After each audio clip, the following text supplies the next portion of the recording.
តិចទៀតខ្ញុំនឹងឡើងទៅលើដើមត្នោតនេះបង្ហាញពីសកម្មភាពដែលខ្ញុំឡើងត្នោតឡើងយកទឹកត្នោតឲ្យបងប្អូនមើលទាំងអស់គ្នាបងប្អូនហើយបាទមកដើមនេះចេញល្អណាស់បងប្អូនហើយបាទចេញខ្លាំងមែនតែនបងប្អូនវីដេអូរៀងញាប់បន្តិចដោយសារតែវីដេអូរៀងវែងបងប្អូនបាទបើយើងអត់ដាក់រៀងញាប់ទេគឺវាយូរអញ្ចឹងណាបងប្អូន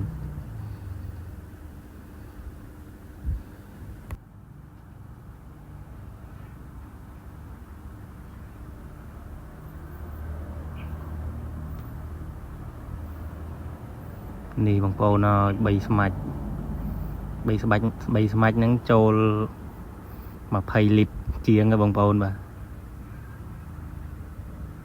មកដើមនឹងបានអស់ចាមែនបងប្អូនចេញខ្លាំងមែនតែនបងប្អ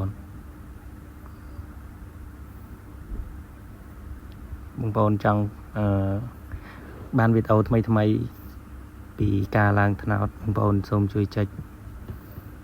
follow ខ្ញុំម្នាក់មួយផងបងប្អូនខ្ញុំនឹងព្យាយាមធ្វើវីដេអូពីការឡើងត្នោតឲ្យបងប្អូនមើលឲ្យបានច្រើនអញ្ចឹងបងប្អូននិយាយទៅរៀងពិបាកដែរយើងធ្វើវីដេអូនៅលើដើមត្នោតដោយសារតែអត់មានអ្នកថតផងហើយយើងពិបាកថតផងប៉ុន្តែខ្ញុំនឹងព្យាយាមថតឲ្យបងប្អូនមើលគឺការឡើងយកទឹកត្នោតនេះគឺយើងមួយថ្ងៃយើងឡើង2ដងបងប្អូនឡើងព្រឹកល្ងាចហើយឡើងទៅយើងចាត់វារហូតបងប្អូនប៉ុន្តែនៅក្នុងវីដេអូនេះខ្ញុំបង្ហាញពីសកម្មភាព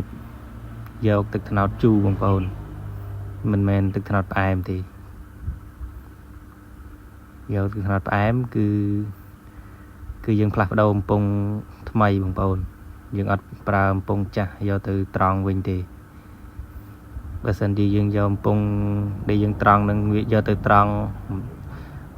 ដូចខ្ញុំនេះដូចត្នោតជូរនេះគឺវាជូរបងប្អូនដោយសារតែវាមានមេទឹកត្នោតហ្នឹងវានៅបាតកំពង់បងប្អូនបើបងប្អូនចង់បានទឹកត្នោតផ្អែមបងប្អូនយកកំពង់ដែលលាងស្អាតយកមកត្រង់បងប្អូនយកមកត្រង់ផ្កាដូចគ្នាហ្នឹងយើងលាងកំពង់ស្អាតយកមកកាប់សបកពពេលចំណាំងពពេលដាក់ 4-5 ចំណិតទៅមកកំពង់បងប្អូននឹងវាទឹកត្នោតវាផ្អែមហើយបងប្អូនវាអត់ជូរអាហ្នឹងវាយើងចង់បានទឹកត្នោតផ្អែមបើយើងចង់បានទឹកត្នោតជូរដូចខ្ញុំបានបង្ហាញចឹងបងប្អូនគឺកំពង់នៅលើដើមហ្នឹងគឺយើងអត់លាងទឹកទេបងប្អូនកាលណាដែលយើងលាងទឹកទៅគឺបានន័យថាវាអស់ជាតិទឹកត្នោតនៅក្នុងហ្នឹងអាទឹកត្នោតចាស់ដែលនៅក្នុងហ្នឹងគឺវាអត់ជូរទេបងប្អូន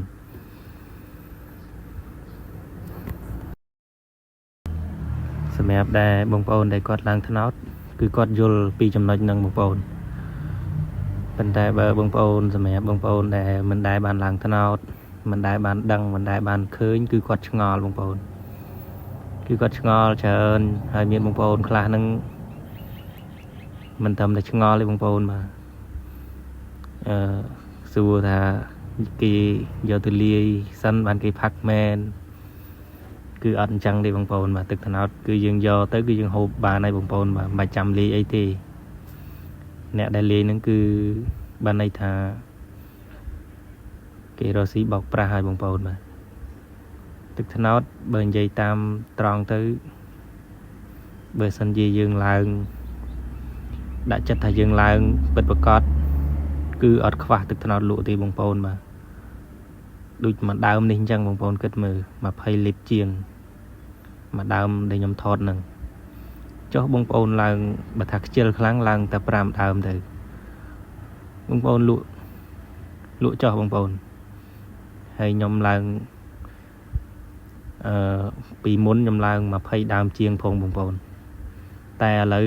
ចូលឆ្នាំហើយវាអត់សូវមានផ្កា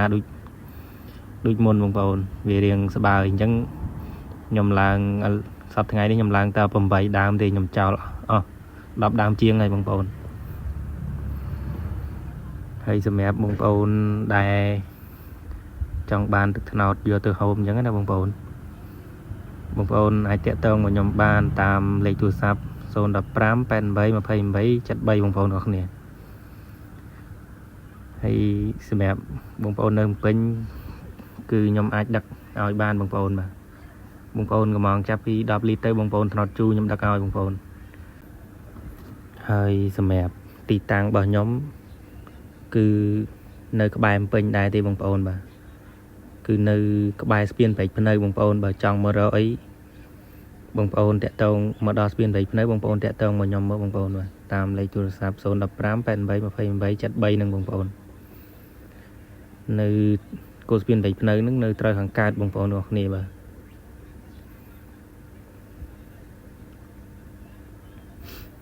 សម្រាប់បងប្អូនដែលមកទិញដល់ទីតាំងគឺខ្ញុំនឹងលក់តម្លៃសមរម្យឲ្យបងប្អូនបាទតែបើបងប្អូនកំងឲ្យខ្ញុំដឹកឲ្យគឺខ្ញុំគិតថ្លៃសេវាបងប្អូនបាទពួកអីទឹកត្នោតលក់មិនសូវបានថ្លៃដែរទេបងប្អូនបាទអញ្ចឹងបើសិនជាអត់គិតថ្លៃសេវាទេគឺបានន័យថាអត់ចំណេញអញ្ចឹងណាបងប្អូនបាទហើយសម្រាប់ទឹកត្នោតរបស់ខ្ញុំគឺខ្ញុំលក់ពីធម្មជាតិពិត100% មកបងប្អូនបាទអត់មានលាយដូចគេថាទេបងប្អូនឃើញជាក់ស្ដែងគឺខ្ញុំឡើងមែនតែនបងប្អូនខ្ញុំអត់កុហកបងប្អូនទេហើយនេះគឺសកម្មភាពបងប្អូនដាក់នឹងចកេះអត់រួចទេគឺមានតែសមុទ្រខ្សែបងប្អូនបានដាក់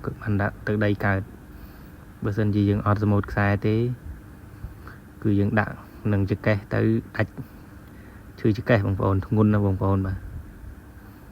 តែមិនស្រួលបាក់ប្រាក់កម្មបង្អោងទៀតឥឡូវរួចរាល់យើងចាប់ផ្ដើមចុះទៅវិញបងប្អូនវីដេអូហ្នឹងមានតែប៉ុណ្្នឹងទេបងប្អូនបើបងប្អូនមានចម្ងល់អីអាចសួរខ្ញុំបានបងប្អូនបាទគឺខ្ញុំនឹងព្យាយាម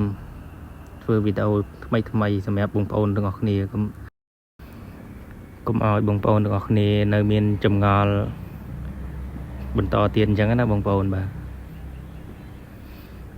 ហើយមួយដើមនេះគឺបានទឹកច្រើនបាទបងប្អូនទាំងអស់គ្នាដូចខ្ញុំបានបង្ហាញអញ្ចឹងបងប្អូននៅមានដើមផ្សេងទៀតក៏បានទឹកគួរសមដែរបងប្អូនបាទនេះបងប្អូនអើយ3ស្មាច់បងប្អូនបាទ3កំប៉ុងនេះចិត្ត20លីត្រ